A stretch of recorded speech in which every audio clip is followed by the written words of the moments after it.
What's going on, everyone? Welcome back to the channel, and the time has come for the UFC 300 predictions. I'm excited for this one. There's a ton of fights to talk about, so without further ado, let's just get into it. So to open up UFC 300, we have an absolute banger. It's Deiveson Figueiredo versus Cody Garbrandt in the bantamweight division.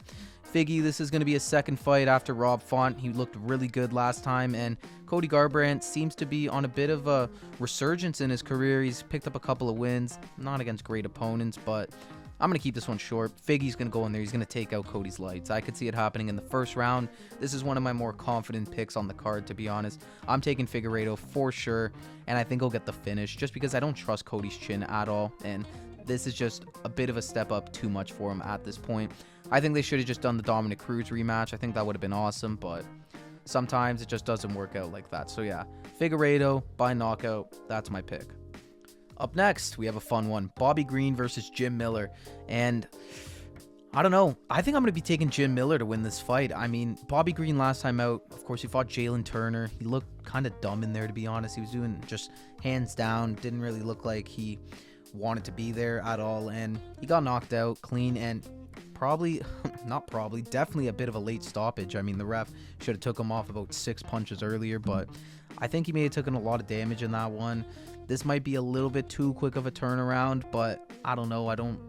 He's had time off, so maybe he's all right. But Jim Miller on the other side, he's looked great. I could fully see him going in there, whacking at Bobby Green's legs, and potentially finding a lot of shots upstairs.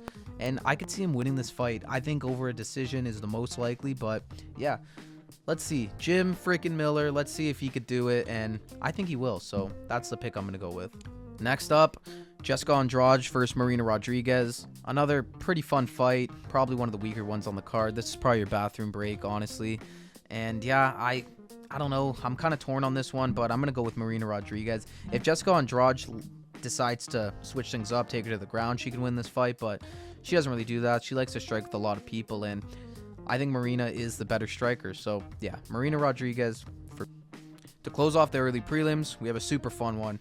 Jalen Turner versus Renato Moicano. And this is a really tough matchup to predict, honestly. I think if it stays on the feet, Turner's going to take it. But if Renato can get those takedowns and get his back, he could definitely get a submission on Jalen Turner. And honestly, I'm gonna pick Renato Moicano. I don't know how confident I am with that, but I want to see Money Moicano win, and I think he has a good chance in this matchup. If he can get the takedown, he could definitely submit him. If he doesn't, he's gonna be in a lot of trouble, but I don't know. I'm gonna back Moicano to do it. It's UFC 300. There's gonna be crazy shit that happens, and I could see him getting the job done. Up the card now to another really, really fun fight. Sodiq Yusuff versus Diego Lopes.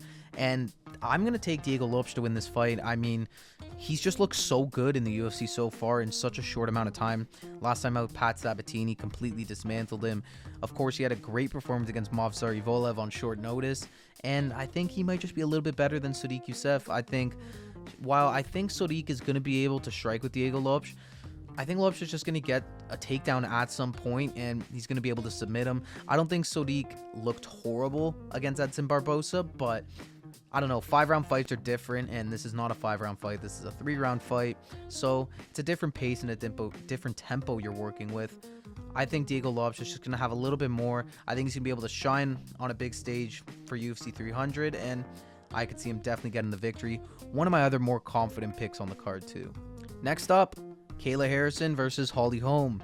Kayla Harrison making her UFC debut. Someone I've wanted to see in the promotion for quite some time now. She's finally here, so that's good to see. Against an old Holly Holm, who I don't really know why is fighting still. I mean, she's 42. Just call it a career, man.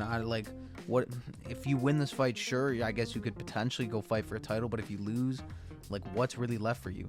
And I don't see her winning this fight. I'm taking Kayla Harrison here to win by, I would say, decision. That's how most female fights go, but she could potentially get a submission. I just think she's going to be too tough and too strong for Holly at this point. The biggest task and the biggest problem Kayla's going to have with this fight is just making weight. If she makes weight, she's good. She's going to get the win. So we'll see what happens, but yeah, Kayla Harrison's my pick. Next up, one of the fights going under the radar on this card for sure. Calvin Kattar versus Aljamain Sterling. Aljo's debut at 145. I'm excited to see how he does. I mean, this is a good test in Calvin Kattar. Yes, not someone that's going to really be able to neutralize Aljo's grappling. So I think Aljo is just going to go in there and get a hold of his back and just drag him down constantly and constantly. But if Kattar can defend the takedowns, I mean, I think he's worlds above Aljo on the feet. So it'll be interesting to see how it plays out. I'm going to pick Aljamain Sterling to win this because I think the grappling is going to be too much for Kattar. But if Kattar can defend the takedowns, Aljo is going to be in a world of trouble. So we'll see. And then to top off the prelims, in our featured prelim spot, we have Yuri Prochazka versus Alexander Rakic. I have no idea why this is on the prelims. Obviously, this should be above Bo Nickel, Cody Brundage, but whatever. And yeah, Yuri Prochazka, Alexander Rakic, this is a really close matchup. I think a lot of people look at the odds for this fight, see Yuri as the underdog, and are thinking, okay, let's just throw my entire life savings on Yuri because I know who he is. But Alexander Rakic is no joke. I mean, the guy's a high-level striker, and we just saw what happened to Yuri when he faced a really high-level striker in Alex Pereira. He didn't do too well. So, I don't know. I'm kind of worried for Yuri heading into this fight. But I think his unpredictability, and he's been a lot more active than Alexander Rakic. Rakic barely fights. So, ring rust might play a part into this one, and that's why I am still going to pick Yuri Prochazka. I wouldn't be very confident with this pick, though. I think Alexander Rakic is the better striker, and he could go in there and just piece Yuri apart. But Yuri, he's been more active, and I like the way he fights. And I think he still can give Rakic some problems on the feet because he is such a unique striker. So I'm going to take Yuri, and I don't know. I'm not too confident about it, though. So that leaves us with the main card to discuss now. And first up, we have Bo Nickel, Cody Brundage. I'm going to be taking Bo Nickel. And yeah, that's really all I have to say about this fight. The only thing I have to say is that this fight shouldn't be on the main card, but whatever. The UFC wanted to push Bo Nickel, I get it, but this isn't the time to push him. You could have thrown him on any other card on the main card and it would have made sense. Not for UFC 300, but I don't want to spend too much time on this one. Bo Nickel's just going to win this fight, and yeah. All right, now it gets real serious. Charles Oliveira versus Arman Tsarukyan. What a fight. What a matchup. This is going to be a great fight for sure. It's not reaching the judges. I can guarantee you that. But I'm going to back my guy, Charles Oliveira. I think he can get the job done here. I think it's going to be potentially by KO or TKO, but we'll see. I think Arman, he's just such a good wrestler, so I think the ground is really not going to be a factor in this fight, especially if Charles wants to win. He needs to not be comfortable being on his back in this one. He needs to keep this on the feet, and if he does, he'll get the job done for sure. I think he's a way better striker than Arman, so that's what I'm going to tip him to do, and that's how I'm going to say this fight plays out, but definitely not super confident with this one, but there is value there if you're a betting man on Charles Oliveira as the underdog, so potentially keep that in mind too. Now on to probably fight of the night, let's be honest. Yeah, this is going to be fight of the night. I'll tell you guys that right now. Justin Gaethje versus Max Holloway. What a fight for the BMF title.